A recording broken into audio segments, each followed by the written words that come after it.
5ஆம் வகுப்பிற்கான நவம்பர் மாத தமிழ் கட்டுரை. குழந்தைகள் தினம் பற்றி ஒரு கட்டுரை வரைக. முன்னுரை. குழந்தைகள் ஒரு நாட்டின் எதிர்காலத்தை அழகாக்கும் பட்டாம்பூச்சிகள். அவர்களின் சிரிப்பும் விளையாட்டும் கனவுகளும் ஒவ்வொரு குடும்பத்திற்கும் சமுதாயத்திற்கும் உயிர் தருகின்றது. அத்தகைய குழந்தைகளை கொண்டாடும் தினமே குழந்தைகள் தினம். அதனை பற்றி இக்கட்டுரையில் காண்போம். பொருளுரை. இந்தியாவின் முதல் பிரதமர் ஜவஹர்லால் நேரு அவர்கள், குழந்தைகளே நாட்டின் உண்மையான செல்வம், அவர்கள் நம் எதிர்காலம் என்று கூறுவார்.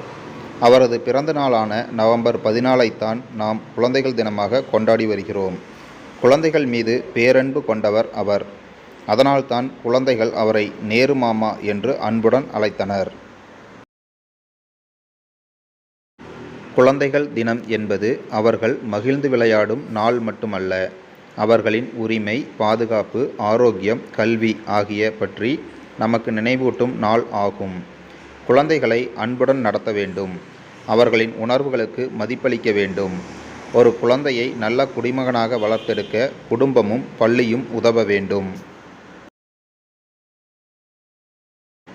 முடிவுரை. குழந்தைகள் சிரிக்கும்போது உலகமே அழகாக மாறும். அதனால் அவர்களை சிரிக்க வைப்பது நமது பொறுப்பாகும். ஒரு நாட்டின் எதிர்காலம் குழந்தைகளின் கையில் உள்ளது. அவர்கள் இன்று மகிழ்ச்சியாகவும் ஆரோக்கியமாகவும் பாதுகாப்பாகவும் இருந்தால்தான் நாளை ஒரு வலிமையான சமூகத்தை கட்டமைக்க முடியும்.